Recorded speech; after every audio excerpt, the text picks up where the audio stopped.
Hi friends, welcome to serial AI. இன்னைக்கு நம்ம என்ன பார்க்க போறோம்னா 3 முடிச்சு ஷார்ட் வியூ தான். சுந்தரவழி நந்தினியை பார்த்து ஒரு கேள்வி கேட்பாங்க. அப்படி என்ன கேட்பாங்கன்னா, அதாவது என் குடும்பத்தை நீ தான் அழிக்கன்னு நினைக்கிற, அதே நேரத்தில் நீ தான் என் பொண்ணு சுரேகாவை கடத்தி வச்சிருக்க, எல்லா டார்ச்சரும் பண்ண, உன்னை சும்மா விட மாட்டேன் அப்படின்ற மாதிரி டயலாக் பேசுவாங்க. எங்கே இந்த திருவிழாவுக்கு அதை பாட்டுக்கோட கிராமத்தோட பணத்து பண்ணுவாங்க. ஆனால் அதே நேரத்தில் அவங்க கண்ணு முன்னே ஒரு சில காட்சிகள் வர வாய்ப்பு இருக்குது. அது ரொம்ப பரமேஸ்வரிக்கு மாதவிக்கும் பார்த்தீங்கன்னா, சில விஷயங்கள ஒருவேளை சுந்தரவழிக்கு தெரியாம வரலாம் அப்படின்ற மாதிரி யோசிப்பாங்க. தெரிய வரலைன்னா நந்தினி மூலமா தான் தெரிய வரும். வேற யார் மூலமாவும் தெரிய வராது. இதற்கிடையே சூர்யா ஒரு பக்கம் ரொம்ப இந்த கிரைம் டீம் மாதிரி அவங்க பயங்கரமா என்கொயரி பண்ணி ஓரளவுக்கு கௌசிக்க நெருங்கிருவாரு. ஆனா, அவர் எப்படி பண்ணுவாரு? எ கௌசிக் எப்படி அந்த இடத்துல சிக்க வைக்க போறாருன்றது பொறுத்திருந்து தான் பார்க்கணும். ஏன்னா, கௌசிக் மட்டும் பிடிச்சா பிரயோஜனம் இல்ல. கௌசிக் ஆப்ரேட் பண்ற அந்த ரஞ்சித்தையும் ஒருத்தன் இருப்பான். அவனையும் பிடிக்கணும். ஆனா, அதுக்கு முன்னாடியே ஒரு பொண்ணு இருக்காங்க. அந்த பொண்ணு யாரு அப்படிங்கிறத கண்டுபிடிக்கணும். இப்படி சூர்யா ரொம்ப தீவிரமா யோசிச்சுட்டு இருப்பாரு. அப்ப அதுல ஒரு விஷயம் அவருக்கு ஒரு க்ளூ கிடைச்சிருக்கும். என்ன அப்படின்னா, ஒருவேளை இவர் அருணாச்சலம் ஃபோன் பண்ணி சொல்லியிருக்கலாம்.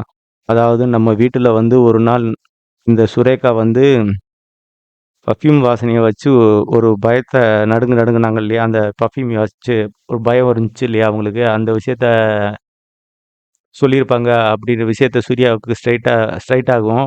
அப்போ அந்த விஷயத்த வச்சு நந்தினி கிட்ட டிஸ்கஸ் பண்ணுவாங்க. அப்போ அதில ஓரளவுக்கு நம்ம வீட்டுக்குள்ள அந்த பர்ஃப்யூம் யூஸ் பண்ணக்கூடிய யாரு மாதங்கி அப்படின்ற ஒரு விஷயம் வரும். ஏற்கனவே புனிதா மேல கௌசிக் அந்த ஸ்ப்ரேவ அடிச்சு விட்டுருப்பாரு. அத வச்சுட்டு ஒரு டவுட் வரும்.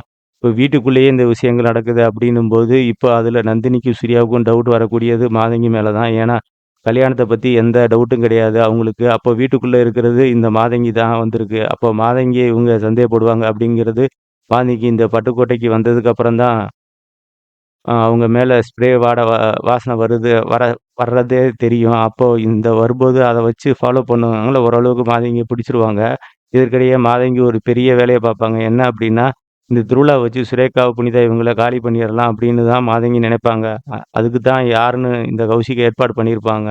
அப்படி ஏற்பாடு பண்ணும்போது என்ன ஆகும், வீட்டுக்குள்ள புனிதா தனியா இருப்பாங்க. அதே நேரத்தில நந்தினி வீட்டுல இல்ல. இந்த ஹவுஸ்ல தான் சுரேகா தனியா இருப்பாங்க. ஒரு வேளை இங்க நந்தினி வீட்டிலேயே சுரேகாவும் இருக்கக்கூடிய வாய்ப்பு இருக்கு. அப்படி இந்த இடத்துல தேடி வரும்போது தான் நந்தினி, சூர்யா சேர்ந்து இவங்கள பிடிச்சு வெளுத்து கட்டியிருப்பாங்க. அத எதிர்பார்க்காம மறக்காம சப்ஸ்கிரைப் பண்ணிக்கங்க, கமெண்ட் பண்ணிக்கங்க, லைக் பண்ணிக்கங்க. Thank you. நன்றி.